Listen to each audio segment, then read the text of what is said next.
Hi guys, Pratham here from Cow Corner Cricket Cast. I recently came across the squad announced by India for the 2021 World Cup held in the UAE and Oman, and I just wanted to give my initial thoughts regarding it. So before I actually get to discussing my overall opinion regarding the squad itself, whether it comes to composition, players that were omitted or selected in particular that were very controversial, and so forth, I just wanted to go across the squad itself, right? The main 15 that were picked, the 3 in reserves. I just wanted to quickly sort of gloss over them and just give you an idea of what the selections were before conveying my opinion in that regard. So in terms of the squad that was selected, right, the main 15 I should say, although I will discuss the reserves as well, we have in the top 3, the top order that's likely going to be slotted, Virat Kohli the captain, Rohit Sharma the vice captain, and KL Rahul as sort of the first choice opener. He might be asked to bat at 3. He might also be potentially asked to keep the gloves in the case that the 2 wicket keepers who have also been selected in the squad are injured or something to that effect. But that's your top 3. In terms of the middle order, the only pure batsman that's been selected is Suryakumar Yadav. He's going to likely slot in at that number 4 spot. That's where he's played most of his matches for Mumbai Indians at. He's been very successful in the last couple of seasons, including the most recently concluded half-finished one, where he was one of their leading scorers. He's also been slowly inducted into the Indian T20 team, and including in the recent series in Sri Lanka, he also batted at 4, scored a crucial 50 there. That was critical in getting them a total in one of the matches. So I see him batting at number 4. Rishabh Pant, the first choice wicketkeeper, is going to slot in likely immediately after him at 5. There's actually a really good reason for why Suryakumar should come at 4 and Pant should come at 5. It has to do with the left-hand right-handed combination in the batting lineup that would cause. Often in the UAE you have slow and low pitches that assist spinners a bit, and what that means is that you need to throw them off their line of length and not let them settle so that they can strangulate you. And so for that case, having the left-handed right-handed combination forces them to adjust for both of those positions, and as such you want to have those two coming in close proximity to each other. So I can see Pant coming in at 5. It's also where he usually bats in the squad in particular. Ishan Kishan has been picked as the second wicketkeeper in the squad. The expectation would be that in the cases where Rishabh Pant can't play a particular match due to an untoward circumstance such as an injury, he would be replaced by Ishan Kishan in the playing 11, batting at that number 5 position. This is advantageous to India in the sense that given that Ishan Kishan is a left-hander, he would be able to maintain that left-hand right-hand combination in the middle overs where the spinners are most likely to bowl with Suryakumar Yadav and be able to throw them off hypothetically from their line of length, having to adjust for those 2 different batting styles, if you will. Having said this, Ishan Kishan may also play as a pure batsman. He has done so for both the Mumbai Indians and India in the past, in particular being slotted out as an opener at times to belt the new ball, sometimes coming down as number 5 or number 6 to give a sort of a power hitting finish at the death of a particular innings. The idea being that he would be a floater in that case, so he could be adjusted in terms of batting position if he was to purely play as a batsman depending on the match scenario. And so he hypothetically or theoretically is going to be selected as only a backup option to Rishabh Pant, but he could also play as a pure batsman, and in the case that he does play as a pure batsman, don't expect his batting position to be necessarily tethered down or set in stone in this batting lineup. Rounding out the list of the likely potential middle order candidates in this particular squad that have been picked are a bevy of all-rounders. So we can start out with Hardik Pandya. He's probably going to slot in at number 6. He's a fast bowling all-rounder, although there are questions that remain about his level of fitness. Ever since that shoulder injury, he's struggled to be a 5th bowler who can give you 4 overs. His lack of consistency with the ball has also been questioned, so that it's not 100% certain whether he will play just as a fast bowling all-rounder or if he will play just as a power hitting batsman for the death. That being said, he's probably going to slot in as the power hitter because of his capability of exploding at the death at that number 6 spot. Ravindra Jadeja, on the other hand, will probably slot in at number 7. Ravindra Jadeja, the left-arm orthodox spinning all-rounder. Pretty self-explanatory as to why he was picked. Can bat very aggressively. At the same time, can contribute some overs to you that strangulate batsmen in the middle overs. Has performed well of late in T20 international cricket. So fairly self-explanatory pick. Now, coming to a less self-explanatory pick and a more contentious pick, Ravichandran Ashwin. It's the first time he's been picked in T20 international cricket in 4 years. So largely because Washington Sundar, the likely candidate to feature in this particular squad, is still recovering from an injury. So he's not going to quite be able to make it for this particular World Cup. And so they needed an off-spinning all-rounder. Ashwin comes in. He's probably going to start at 8. I'll discuss him a little bit more later when I go through some of the contentious picks. Rounding out the list of all-rounders is Akshar Patel. Now, Akshar Patel is in the Jadeja mold. Again, flattish left-arm spin, can sort of strangulate batsmen during the middle overs, canny with some of the variations and so forth, also capable with the bat. He's probably going to slot in if he plays at number 7 or number 8, just because he's a slightly less competent batsman than Jadeja. Having said that, he'll probably feature for India's plans if Jadeja isn't playing in a similar mold. Coming to the list of tail-enders, or full-time bowlers, let's be politically correct here. We start with Rahul Chahar. So he's a Mumbai Indians leg spinner. Geez, there are way too many Mumbai Indians players in this squad. I'm not complaining though. A Mumbaiker, so I've gotta rep my home team representation. But he's slotting in as the leg spinning option in this particular squad. The other leg spinner that's also a full-time bowler that's going to be slotting into this particular squad purely on the basis of his bowling is Varun Chakravarti. Now, he's a mystery spinner. He doesn't really have what you would call a particularly recognizable stock delivery because it's very often confused with his action trajectory between the off spinner, even though he's a leggy. But he'll slot in as the mystery spinner candidate in this particular side.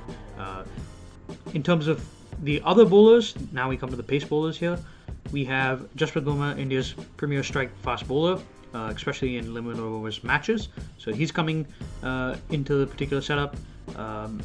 Likewise, Bhuvaneshwar Kumar, after a long time, he's had to go through injuries and rehab and has sort of struggled with just regaining some sort of semblance of match fitness, sort of like Hardik, to be honest. He's making a return into this particular squad. He would likely partner up with Bumrah as the opening new ball strike pairing combination. Shami rounds out the list of the top 15. He is sort of set up to be the third pacer in this particular lineup. Now, if one of the two major strike bowlers get injured, the idea is that they would be replaced, that being Bumrah and Bhuvaneshwar, would be replaced by Shami. Skiddy reverses it, hit to the deck as well, bowls with good pace, so he rounds out the list of 15. Now, in terms of standby players, we have the likes of Shreyas Iyer, who's again probably going to be slotted in that middle order slot, in a similar mold to Surya Kumar Yadav as sort of a backup for him. We also have Shardul Thakur, the medium pace bowling all-rounder, who will probably come in if the conditions are a little bit more favorable for, say, 3 paces, for instance, and there's some batting depth that is required. And then also Deepak Chahar, who's in similar mold to Shardul Thakur, is better with the seam movement and swing, but again, largely going to exist in that number 8, number 9 batting position if he plays to strengthen the batting order while giving them another pace bowling option with the new ball. Having gone through the list of players selected in the squad, their batting potential positions, as well as their bowling uses, what are my thoughts about the squad at large? Surprisingly, pretty understandable. As an Indian fan, especially leading up to recent World Cups, events, and ICC tournaments in general, I've been pretty frustrated with the lack of selectoral logic in the selection decisions and processes at large. 2019 World Cup where we played an over-the-hill Dhoni, and we didn't groom a power hitter when we needed one. But India's selection strategy this time around has actually made a lot of sense. Decisions like picking 5 spinners and only 3 pacers, as well as picking 4 all-rounders at large, make a lot of sense for India's squad given the venues that they'll likely come across during this particular World Cup. The Emirati and Omani grounds where India will be playing their matches during this particular World Cup are characteristically known to feature low and slow pitches and slower outfields, with the exception of maybe Sharjah. India's decision to go then in that lane with 5 spinners makes a lot of sense, especially with the 5 spinners that they've picked. You've got Jadeja in that list, you've got Akshar in that list, you've got Varun Chakrabarti in that list, and you've got Chahar in that list, apart from Ashwin. Those 4 can all bowl around 90 kilometers and up consistently and still get the ball to rip and turn off the wicket. That is crucial on slow and low wickets like these, where the batsmen have time to adjust against a spinner and play their shots, so that in order to beat them, you need to have those sort of spinners who can bowl quicker through the air while getting the odd one to rip, like all 4 of those can. So India's decision to go with those 5 spinners that they picked makes a lot of sense in that context. The outfields come into this as well, right? Because a lot of the times spinners, because they bowl slower than pacers that are on these slow and low grounds, can often disappear because with a quicker speed when they bowl, the pacers I mean, can allow batsmen to actually connect the ball a little bit quicker, and it allows them to get pace off the wicket to actually play their shots, so that those shots can transfer with more power to cross the slower outfield and get to the boundary. With spinners though, that becomes a bit more of a liability because you have to generate that pace off your bat swing to actually get to the boundary. And so picking 5 spinners makes a lot of sense in these circumstances. The slow low pitches as well as the slower outfields also make the inclusion of 4 all-rounders that will likely form the crux of this batting middle order lineup make a lot of sense, right? Because if you guys think about it, on slow low pitches you need to be able to extract every run possible, and especially with the slower outfields, generally the only way of doing that, especially with field restrictions set, is to clear those field restrictions and often clear the boundary.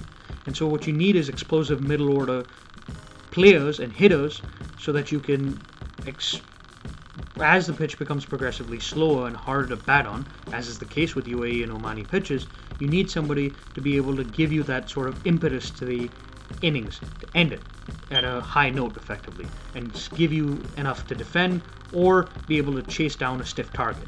And the likes of Hardik Pandya and Ravindra Jadeja picked in the side for that, as well as the overall batting depth with the options like Akshar, like Ashwin and so forth, are intended largely for that purpose, to give India the opportunity to extract as many runs as possible off their batting lineup on conditions where every run can often be a very precious commodity. India's selections also seem to be taking into account the dew factor that is very common in day and night matches that are played in the UAE and Oman. Now, during day-night matches, especially during the second innings, it becomes really difficult, guys, to defend a particular total, especially as a bowling side, because the ball gets wet and it becomes hard for pacers and spinners alike to grip.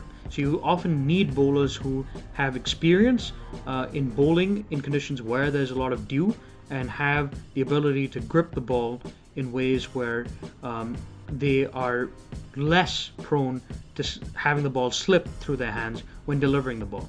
And India's recall of Bhuvaneshwar Kumar in particular, a bowler who is actually very good of defending totals when the dew factor is on a lot of surfaces, in terms of his economy rates at least, and in terms of his ability to land the ball during those conditions, as well as Bumrah, who is considered one of the world's best limited overs bowlers in dealing with the dew factor, also will serve them well during this particular World Cup. So in terms of the general selections overall made for the World Cup, and the general strategy of team composition, there are a lot of good things to look at. Moving on to the specific exclusions and inclusions within the team for this particular squad. I'll start off with Shikhar Dhawan. I think it was really bad to drop him from this World Cup squad. He's been killing it in the IPL. His form has been ridiculous. I think he averages like 50, something of 50, and his strike rate's close to 150. I mean, those are crazy numbers for the last season, and he, even in the previous season, he scored a couple of centuries as well. So ridiculous stats going in. He's developed his game and honed his game whereby he can sweep the pacers for 6 by moving on to the offside, and can do likewise with the spinners, and that allows him to be a very effective option in the UAE, where the square boundaries, especially on the leg side for a lot of these grounds, tend to be relatively short. His left-hand pairing with either the right-hand openers in KL Rahul or Kohli, if he decides to open, would have also made that left-hand, right-hand combination that I was referring to earlier as an opening partnership, which would have again caused difficulties for opposition bowlers. So his exclusion didn't really make sense to me.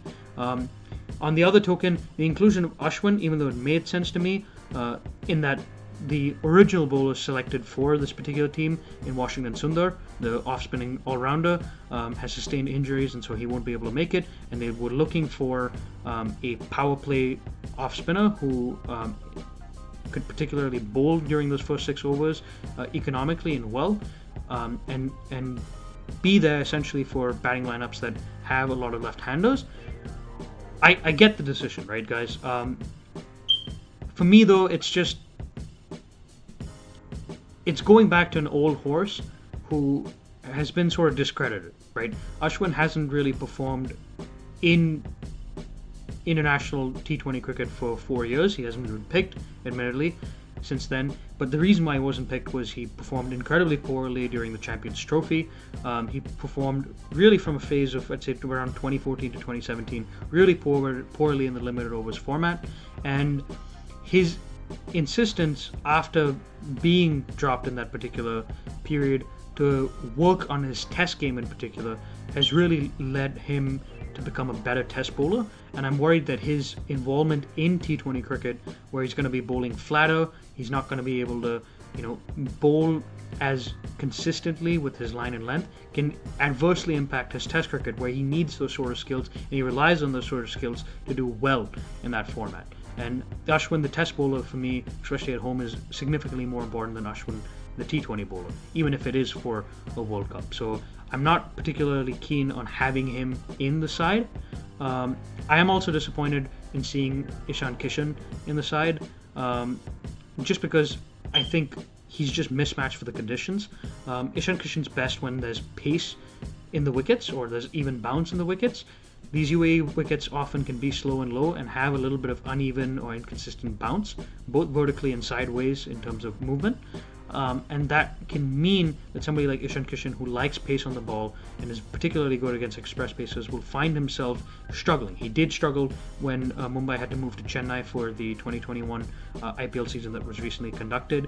He really looked out of sorts, wasn't able to lay a bat on ball. He also struggled in the Sri Lanka series that was sort of seen as the hopeful tour for all the the hopefuls that going into this World Cup. Which India ended up losing 2-1. It's probably the reason why Shikhar Dhawan has been omitted from the squad, because he was captain of that team as well. But going back to Ishan, I think he's not going to be suited for these conditions, and he's going to struggle in this World Cup, because his style of play, again, doesn't just allow for him to connect on these slow, low pitches, and he doesn't really have a great, what do you call, straight of the wicket game, right, which is critical to get to the pitch of the ball against spinners who are quality in these sort of circumstances. Personally, I'd replace Ravi Ashwin with Jayant Yadav, and I'd also replace Ishan Kishan with Sanju Samson. Now, in the case of both, yes, my RR/MI bias might be showing.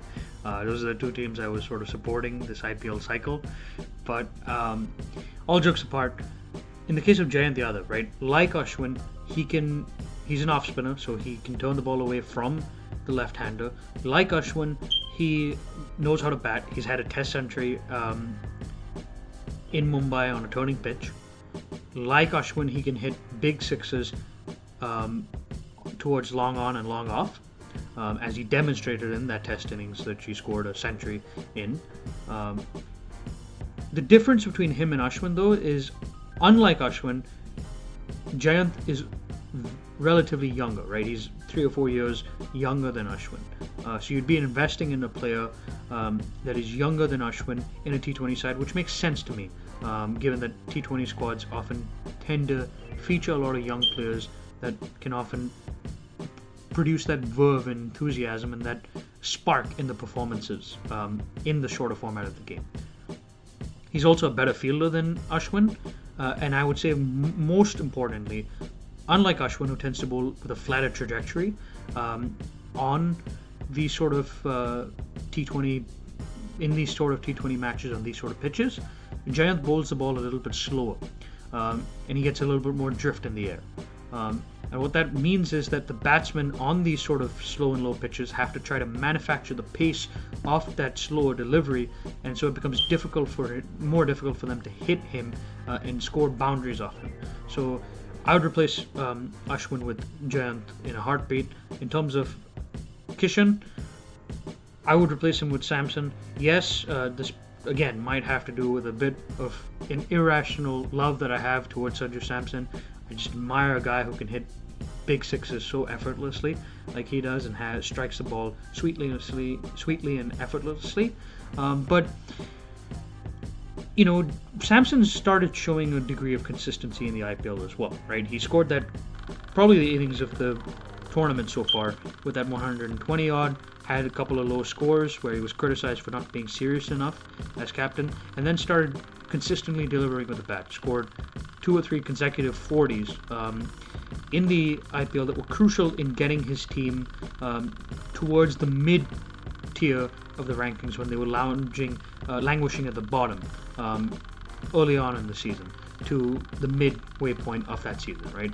I know he failed in Sri Lanka, and that's probably the reason why him and Dhawan, who played a really slow, less than a run-a-ball innings of 40 in one of those T20s, have probably been jettisoned from the team, because the management probably thinks if you can't perform against a Sri Lanka B team, how are you going to perform in a World Cup? It's a perfectly understandable sentiment, but I personally would prefer to have somebody like Samson in there, mainly because he, apart from his form and recent growth and maturity, I feel, and consistency as a T20 player, Samson also has the ability to play spinners more effectively in terms of getting to the pitch of the ball, which, as I mentioned, Kishan lacks, right? He has the ability also increasingly to be able to rotate the strike when he's going through a rut, which Kishan I've often seen either is a all or nothing in terms of boundaries and dots, right? So he'll either score a lot of boundaries in a row and quickly raise the strike rate through that process, or he'll just block out a bunch of dots irrespective of the delivery and sort of struggle to gain momentum at the crease and often play less than a run-a-ball innings, as he did for Mumbai Indians at Chennai this season. So I think from that strike rotation perspective, and also that ability to play spin bowling better off the front foot, I would have wanted Sanju Samson in the squad. Those changes apart, I think the squad is well balanced and well structured. I think overall India do have a really good chance of making it in to a knockout, or in particular a final stage with this particular squad.